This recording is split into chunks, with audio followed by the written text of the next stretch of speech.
नमस्कार साथियों, आप सभी का स्वागत है हमारे YouTube चैनल पूरा ज्ञान सीखो में। आज हम बात करेंगे हमारी राजस्थान विधानसभा सीरीज संख्या 5।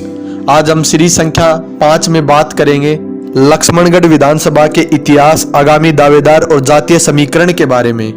राजस्थान विधानसभा स्पेशल सीरीज 200 विधानसभा हिस्ट्री, सभी विधानसभा क्षेत्रों के इतिहास, भौगोलिक स्थिति, जातीय समीकरणों की विस्तार से चर्चा करेंगे।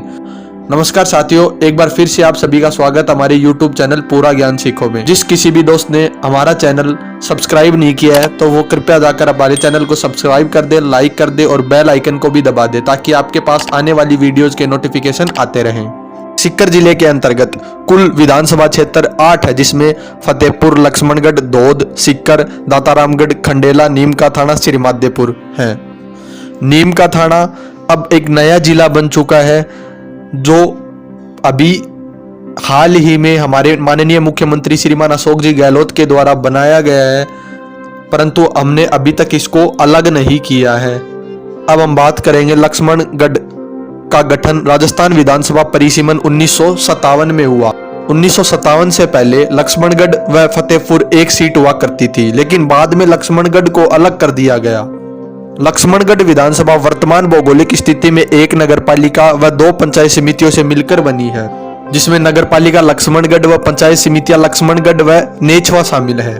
2022 के आंकड़ों के अनुसार इस सीट पर कुल 2,60,553 मतदाता है। लक्ष्मणगढ़ विधानसभा एक तरफा जाट बाहुल्य सीट मानी जाती है, जिसमें लगभग 75,000 जाट मतदाता है जो इस सीट पर अनारक्षित होने के बाद से कब्जा जमाए हुए हैं। बलाई मेघवाल के साथ एससी वर्ग 50,000, मुस्लिम 38,000, राजपूत 35,000, ब्राह्मण 30,000 मतदाता है जो इस सीट पर प्रमुख भूमिका में रहा करते हैं। बलाई, खाती, कुमार, माली 12,000 के साथ सुथार, बनिया, नाई मतदाता है जिन पर इस सीट के परिणाम निर्भर रहा करते हैं। लक्ष्मणगढ़ विधानसभा क्षेत्र में 1957 से 2018 तक कुल चुनाव 14 हुए हैं। उनमें 10 बार कांग्रेस ने, 1 बार भाजपा ने, 2 बार स्वतंत्र पार्टी ने और 1 बार लोकदल ने जीत का परचम लहराया है। लक्ष्मणगढ़ विधानसभा क्षेत्र में पहला चुनाव 1957 में हुआ। इस चुनाव में कांग्रेस पार्टी से किशन सिंह, जिनको कुल वोट 8,265 मिले, और उनके विपक्षी उम्मीदवार गिरधर सिंह को 5,253 वोट मिले। इस प्रकार इन दोनों के बीच हार जीत का अंतर 3,012 रहा और इस सीट पर पहली बार कांग्रेस ने अपना विधायक बनाया। अगला चुनाव 1962 में हुआ। इस सीट पर दोबारा कांग्रेस पार्टी ने किशन सिंह को टिकट दिया और वह एक बार फिर से यहां से विधायक बने। उन्हें कुल वोट 9923 मिले और उनके प्रतिद्वंदी उम्मीदवार नारायण सिंह को कुल 9614 वोट मिले और माकप्पा उम्मीदवार त्रिलोक सिंह को 9410 वोट मिले। इस प्रकार सीकर जी तीसरा चुनाव 1967 में हुआ। इस चुनाव में नथमल को कुल वोट 13,824 मिले और उनके प्रतिद्वंदी उम्मीदवार स्वतंत्र पार्टी से केशव देव को 11,284 वोट मिले। इस प्रकार उन दोनों के बीच हार जीत का अंतर 2,540 रहा। अगला चुनाव 1972 में हुआ। इस चुनाव में केशव देव को कुल 19,031 वोट मिले और कांग्रेस उम्मीदवार नथमल को 18,347 वोट मिले। इस प्रकार केशव देव ने 684 वोट से जीत हासिल की। पांचवा चुनाव 1977 में हुआ। इस चुनाव में कांग्रेस पार्टी से परसाराम को कुल 19,002 वोट मिले और रामदेव को कुल 18,808 वोट मिले और इस प्रकार इन दोनों के बीच हार जीत का अंतर 194 वोट रहा। छठा चुनाव 1980 में हुआ। इस चुनाव में भी कांग्रेस पार्टी से परसाराम को कुल 22,235 वोट मिले और प्रतिद्वंदी उम्मीदवार ईश्वर लाल को कुल 19,893 वोट मिले। इस प्रकार इन दोनों के बीच हार जीत का अंतर 2342 रहा। सातवां चुनाव 1985 में हुआ। इस चुनाव में केशव देव को 39,069 वोट मिले और कांग्रेस उम्मीदवार परसाराम को 36,474 वोट मिले। इस प्रकार केशव देव ने 2,595 वोट से परसाराम को मात दी। अगला चुनाव 1990 में हुआ। इस चुनाव में परसाराम को कुल 51,389 वोट मिले और स्वतंत्र पार्टी से उम्मीदवार भगतराम को 45,917 वोट मिले। इस प्रकार परशुराम ने 5,472 वोट से जीत हासिल की।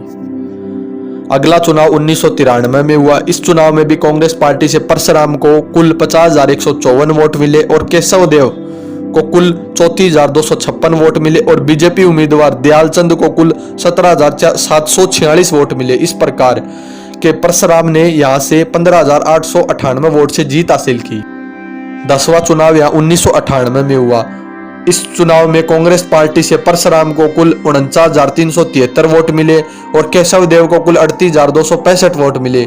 इस प्रकार परशुराम ने इस चुनाव में भी 11,108 वोट से जीत हासिल करके लगातार तीसरा चुनाव जीता। 11वां चुनाव 2003 में हुआ। इस चुनाव में बीजेपी से केशव देव को कुल 63,928 वोट मिले और कांग्रेस से परशुराम को 52,557 वोट मिले। इस प्रकार बीजेपी ने यहाँ पर अपना खाता खोलते हुए पहली बार जीत हासिल की और उन दोनों के बीच हार जीत का अंतर 11,371 वोट रहा। अगला चुनाव 2008 में हुआ। इस चुनाव में कांग्रेस पार्टी से गोविंद सिंह डोटासरा को टिकट मिला और इस चुनाव में कुल गोविंद सिंह डोटासरा को कुल 31,705 वोट मिले और निर्दलीय उम्मीदवार दिनेश शर्मा को कुल 31,631 वोट मिले और माकप्पा उम्मीदवार विजेंद्र मील को कुल 28,318 वोट मिले और बीजेपी उम्मीदवार मदन लाल को कुल 11,184 वोट मिले। इस प्रकार गोविंद सिंह डोटासरा ने मात्र 34 वोट से जीत हासिल की और पहली बार लक्ष्मणगढ़ विधानसभा क्षेत्र से वह विधायक चुने गए। अगला चुनाव 2013 में हुआ। इस चुनाव में गोविंद सिंह डोटासरा को कुल 55,730 वोट मिले और बीजेपी उम्मीदवार सुभाष महरिया को कुल 25,007 वोट मिले और दिनेश जोशी को कुल 43,199 वोट मिले। इस प्रकार गोविंद सिंह डोटासरा ने यहां से लगातार दूसरी बार चुनाव में जीत हासिल की और उनका जीत का अंतर 10,723 रहा। 14वां चुनाव 2018 में हुआ। इस चुनाव में गोविंद सिंह डोटासरा ने एक बार फिर जीत हासिल की। इस चुनाव में उन्हें कुल 98,227 वोट मिले और दिनेश शर्मा को कुल 76,175 वोट मिले। इस प्रकार इन दोनों के बीच हार जीत का अंतर 22,052 वोट रहा।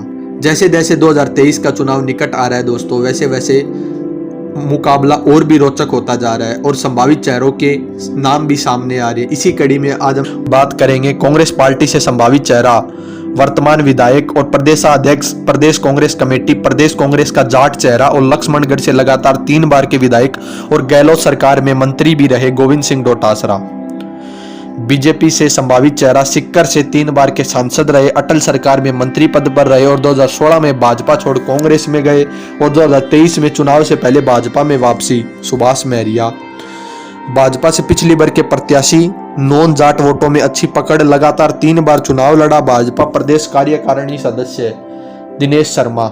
प्रदेश भाजपा किसान मोर्चा के अध्यक्ष, प्रदेश भाजपा का बड़ा चेहरा, सीट पर नया जाट चेहरा हरिराम रेणवा। लक्ष्मणगढ़ पंचायत समिति के भाजपा प्रत्याशी रहे, सीट मजबूत जाट नेता और युवा समाज सेवी, क्षेत्र में सक्रिय, जिला मंत्री भाजपा सिक्कर भागीरथ गोदारा। माकप्पा उम्मीदवार, सक्रिय कम्युनिस्ट किसान नेता, अच्छा खास वोट बटोरने में कामयाब और 3 बार सीपीएम से चुनाव लड़े विजेंद्र सिंह मील। और पूर्व जिला परिषद सदस्य, भाजपा नेता के रूप में अच्छी छवि, सुरेंद्र सिंह जाजोद। नगर परिषद लक्ष्मणगढ़ के चेयरमैन, कांग्रेस का कद्दावर मुस्लिम चेहरा मुस्तफा कुरैशी। इस प्रकार दोस्तों आप हमें कमेंट करके बताइएगा कि इस बार लक्ष्मणगढ़ विधानसभा में कौन सी पार्टी से कौन सा चेहरा डिक्लेयर किया जाएगा कि यह वहां से चुनाव लड़े, और यह भी कमेंट करिएगा कि अगला आने वाला विधानसभा चुनाव लक्ष्मणगढ़ विधानसभा क्षेत्र से कौन जीतने वाला है। और हमारे चैनल को ज्यादा से ज्यादा सब्सक्राइब करें, लाइक करें, कमेंट करें और शेयर करना ना भूलें। धन्यवाद।